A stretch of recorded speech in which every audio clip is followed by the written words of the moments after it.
Time to do one of these again. So, right now, I'm improvising. I didn't plan to go like this direction. There's gonna be like through a sound under some bridges. So I grew up here. I know these waters and these people. The way they've changed. Not everyone has changed. So this river where I've been staying is a good example. It started off, this whole thing with the boat started off. The second night I downloaded this app and I used my card and I paid, and it turned out into the worst imaginable experience ever. I was furious because I paid and I didn't get what I paid for. And I called someone in that company 6 in the morning, and I think I hurt them mentally, and I'm proud of that. Because everything I am doing, everything I have been doing, at least for the past 6 years, is about avoiding the trap, this big technocratic hellhole that people live in. It's one of the main reasons I've got this boat. Certainly the main reason why I sold some gold and bought this boat cash. All of these people are going along. Even the people who are inside of boating are going along. Here, people have been fighting for years to have the right to be registered as living in a boat. I see the point of that. In Denmark you have that right. I might use that for some practical purposes, but I don't want to.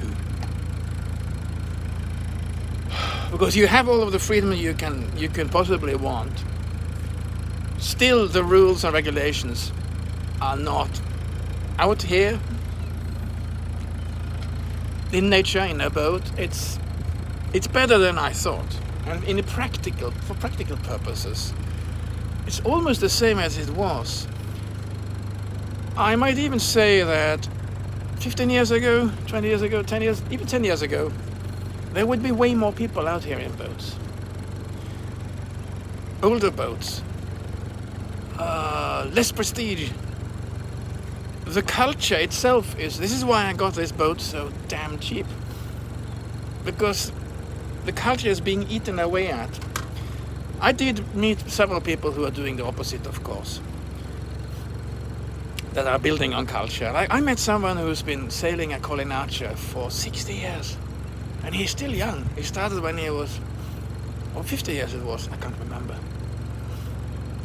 So these things exist, but they exist within a captured system.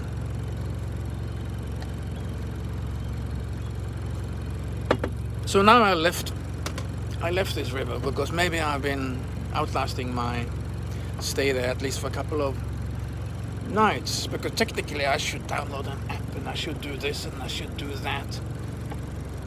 Well, if they appear once a day and they're like, hey, we're gonna pay, and there would be no problem paying cash, and there would be no problem getting an ordinary job in here where you can actually get even paid cash, or at least just like without any kind of HR nightmare and all of this.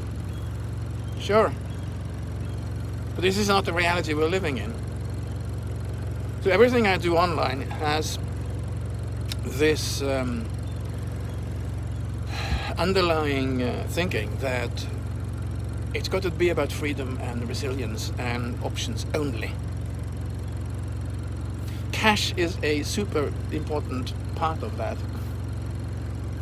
Getaways like this one, where I can be myself in nature, where I meet sane people when I'm out there, and to my big surprise, even when it comes to these app systems, I meet sane people when I don't go along. It's as if I don't exist. And there is, this boat it looks quite okay. There's no direct stigma, but If this was 10, 15 years ago, people would be looking at me like, oh, because they don't like the way I dress or how I tidy up my boat or whatever. Even that is kind of less of a pressure. I think we are bifurcating, like I've said before. People are taking two directions. Many knowledgeable people here that I discuss these things with agree.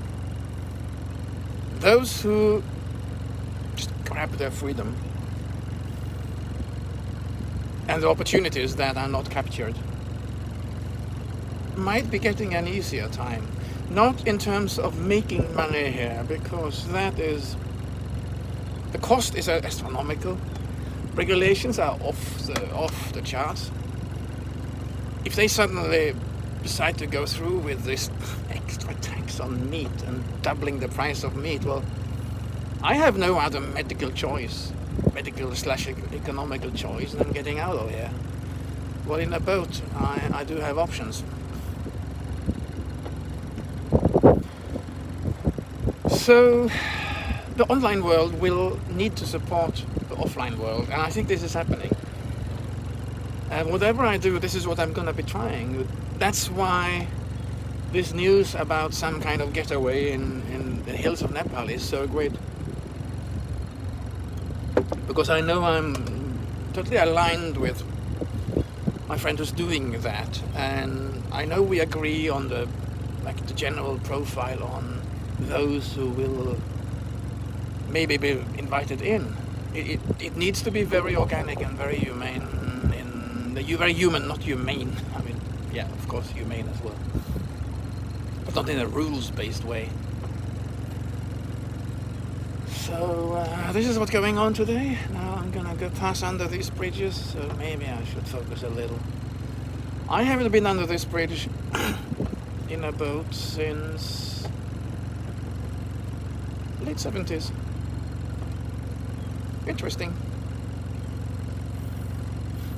It's a totally different world, but I think this niche, when you grab that niche and you just do not give up on that, it is better than I thought. It's much better than I expected. But it's also daunting in a way. I mean, you need to really trust that future. And I think this is the point. If you build a tiny gang, tiny team of people who understand these things, so that there is inner trust and inner trust in the future too, I think that's the way to go. The last time I was here, I had a sailboat. No way of getting under here. These bridges are the same old ones actually, but everything else has changed. Yeah, that's going on. That's what's going on today, I mean.